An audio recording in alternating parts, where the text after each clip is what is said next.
you want to hear a bit more about the way that I work? Is that okay? So the best way for me to do this is to actually give you a case study of someone I worked with. So I'm going to talk about a man, and I'm going to call him Joe. Joe is a great big strapping man. You know, most people are taller than me, but you know the kind of man I mean. The man who walks in and he's got a real presence. He's very strong, he's very tall, he has a real presence. And he was in the military, which I didn't know, I didn't need to know, I didn't ask him. And he walked in, and straight away I thought, this man does not believe in what I do. I don't know why he's come to see me. I just felt myself, he really does not believe in what I do. So me being me, I thought, do you know what, I need him to engage. You know, I need his permission. I can't do anything without people's permission. And do you know what, it's too hard work. If somebody doesn't want to change, don't try to change them, because you're not gonna. You've got to have their permission, and they've got to want to. So I said to him, Joe, you don't believe in what I do you? And he just looked at me. I said, okay, let me ask you another question. Why are you here? Do you think I can help? And he said to me, you bloody better be able to help, because you come really recommended and you're my last straw. I was like, oh, great, thanks. So now we're both honest with each other. So do I have your permission to read your energy? And he looked at me and he went, all right then. And he sat down. So I thought, okay, let's see what happens. When I read people's energies, you probably noticed already, I probably closed my eyes, did I, when I looked at people? So I closed my eyes, and the thing that as well is I don't want any feedback from that person. I don't want my conscious mind, my ego, getting involved in what their higher self is telling me, what I'm reading from their body. So I closed my eyes, and what I got was that something had happened to Joe when he was 15 years old that was still affecting him very much in his present life. This incident was related to 2 prior incidents in his life, and they was all connected, and he'd been running the same emotion in all 3 of these events in his life.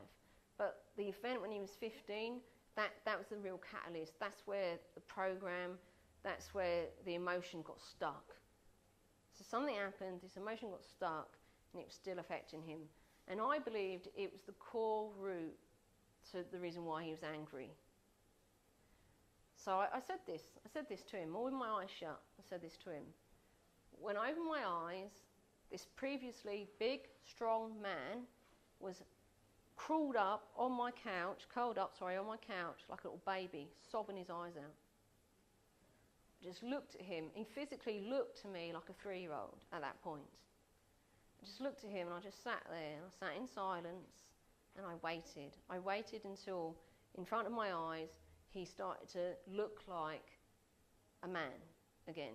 And then I said to him, what's happening?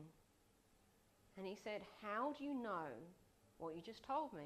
I said, that's irrelevant at the moment. The important question is it true? Did something happen to you when you was 15? And he said, yes, it did.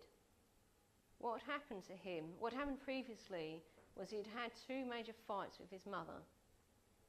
And the last fight, he didn't feel that connected to her anymore.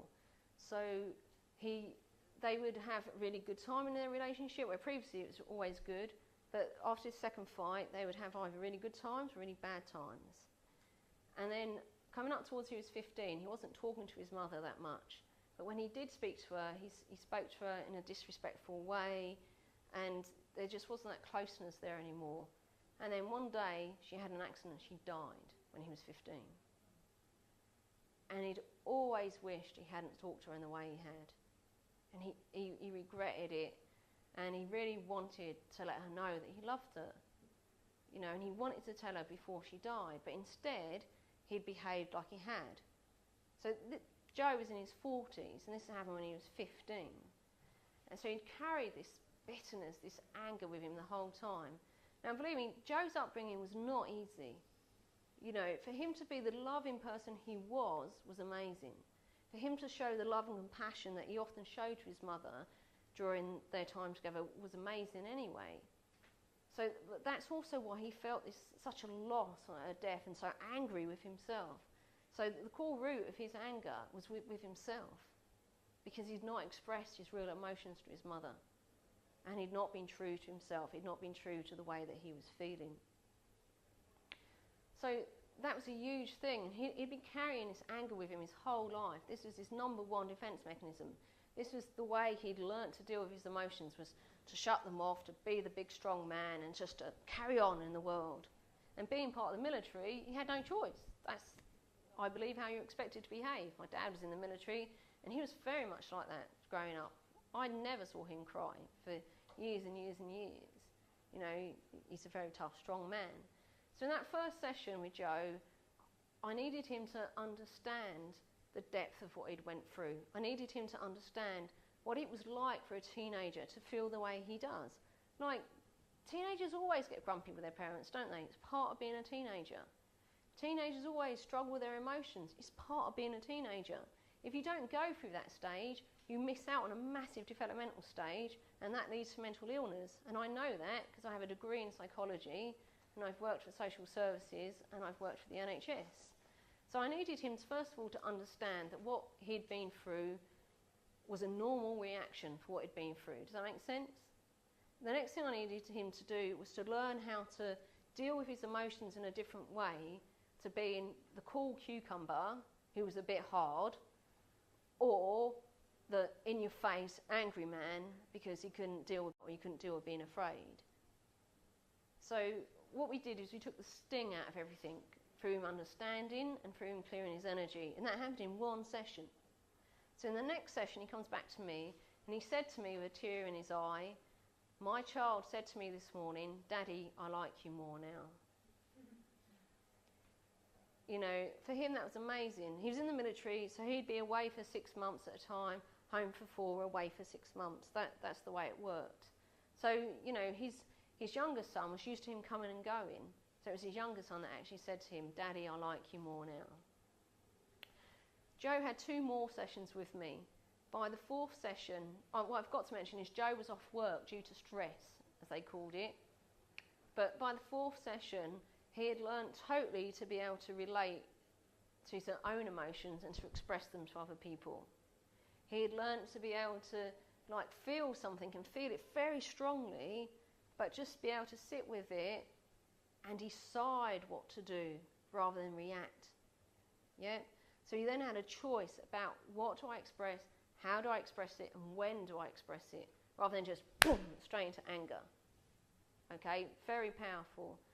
And so by the 4th session, he was just a totally different person, and he felt much better in himself. And surprise, surprise, he'd been called back up to go back to work. And he's doing fine. He was still keeping in contact with me, and he's doing fine. So that's how powerful it is to be able to work with your emotions. Does that make sense to everybody? So what I do is I teach, as well as getting to the understanding. Understanding is great. As I said, I've got a degree in psychology. I used to be, I am a qualified counsellor. I used to work in counselling. But counselling only brings you to understanding, and often there's a long process to get to the understanding. But when you understand something, it's like, right, when you're in confusion, it kind of takes you over, doesn't it? And then when you understand something, you kind of put it in a box. And that box might be put in your head, and it might be migraines, or it might be put in your lower back, and it might be lower back pain, or it might get put in your leg and the leg pain. Now, this is called repression of emotion, and it goes through the theory of regression, and Freud said this. So when you have an emotion and you have an emotional experience, it gets repressed in your body, and it then becomes like those cells in your body, they don't work properly because energy can't flow through them. They're like a box, they're like a stone, you know, energy doesn't flow through them properly, and that creates your back pain or whatever it is that you're suffering from, migraines, whatever it is that you're suffering from. So understanding just gets you to a smaller box, but it doesn't get rid of the pain. It doesn't change the way you operate with the emotion. So I believe you have to take out the energy, you have to take out the conditioning, you have to take out of the body what caused it in the first place. And then you have to unravel the box so the energy can flow properly. And the reason why I keep pointing to my left leg, surprise, surprise, is because I crashed my car at the end of my psychology career, and crashing my car has made me realise I don't want to do this anymore. It takes too long. I know I can get people better quicker. I have my own ways, I have my own methods. I don't want them to understand their problem. I want them to resolve it, move through it, live the life they want to live. And I worked with children. And there was just so much potential there because they weren't stuck in a pattern. They could open up, they could express themselves in whatever way they wanted. So I found the NHS too restricting for me. You know, surprise, surprise, I don't follow rules, I never have done. I'm not good at being told what to do. I would die if I was in the army because it just wouldn't happen for me. But the point is how do you move forward? How do you get over emotions so they're not keeping you stuck in the same place, in the same job, in the same pain, in the same illness, in the same relationship? And there is a way. You can clear the conditioning. You can clear what created it in the first place. You can change your energy. You can raise your vibration and you can move forward in your life. Yeah? So are we ready to do another process? Okay. What I'd like you to do, and if this is the first time that you've done this exercise, which I haven't met you, I haven't met a lot of people in this room, I've met some of you, and all of you but two maybe in this room have not done this before.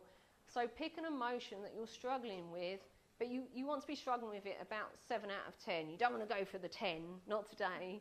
You know, go for something you're struggling with, 7 out of 10, 6 out of 10, any emotion you like. Has everyone got an emotion? Yeah.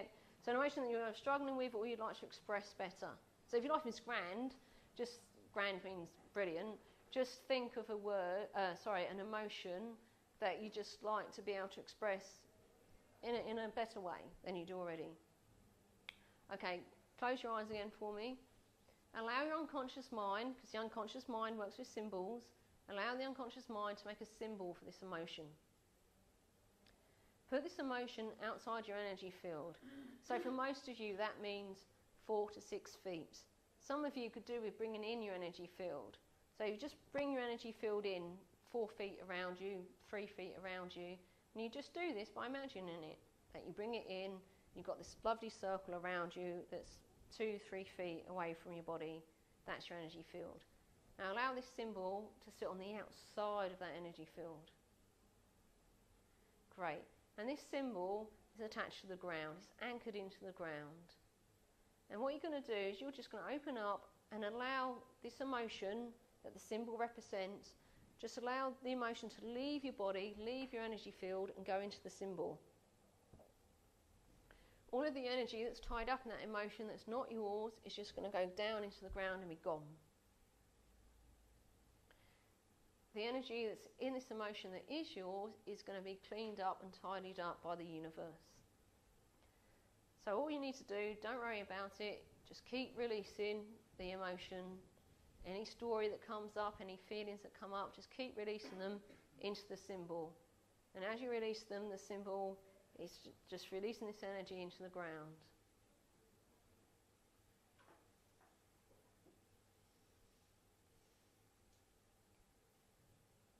If any stories come up, any thoughts, any other feelings, just keep releasing into the symbol. Allow the energy to keep draining away from the symbol into the ground. And the universe, source, God, whatever you want to call it, is there helping you.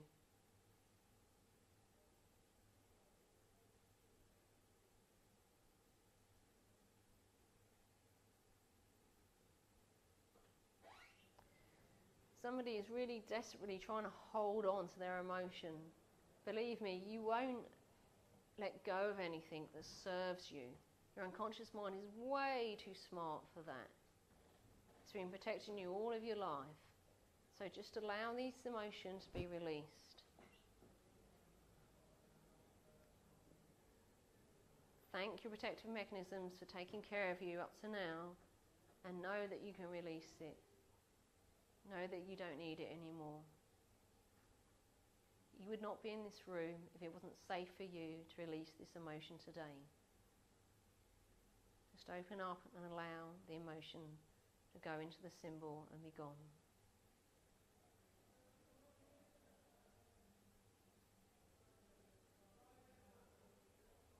So the symbol keeps letting go of the energy. into the ground. So some of you might have noticed that your symbol is moving further away, or you might have noticed that your symbol's getting smaller, or it's changing in another way. However it is for you, that is correct. So just keep releasing.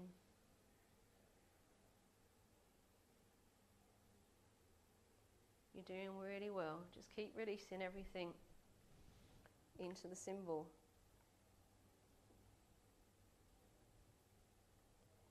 Keep releasing whatever you're feeling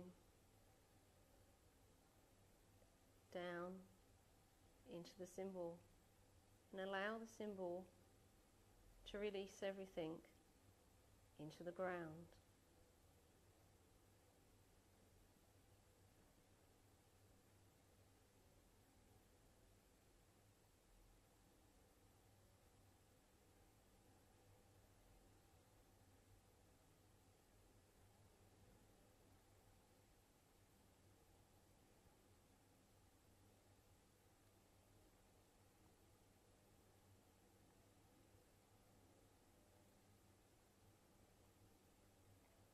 Okay, you're doing really well.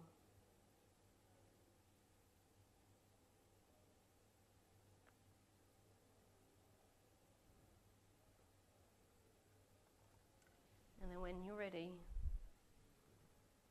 just allow the symbol to go into the ground. And notice if there's anything where the symbol was.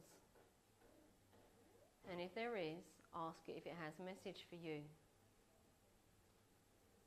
You might hear this message, you might feel this message, you might sense this message.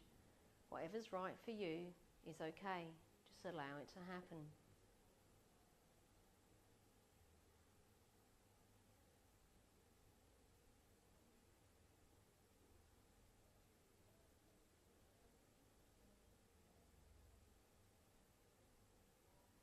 Great.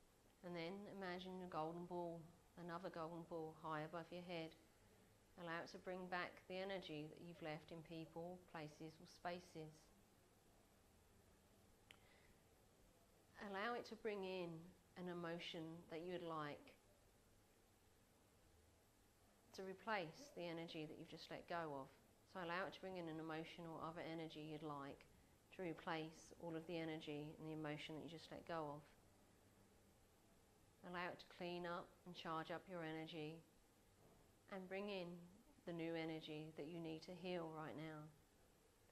And just open up and allow this energy to come in, your true essence, as well as this healing energy to come into your body.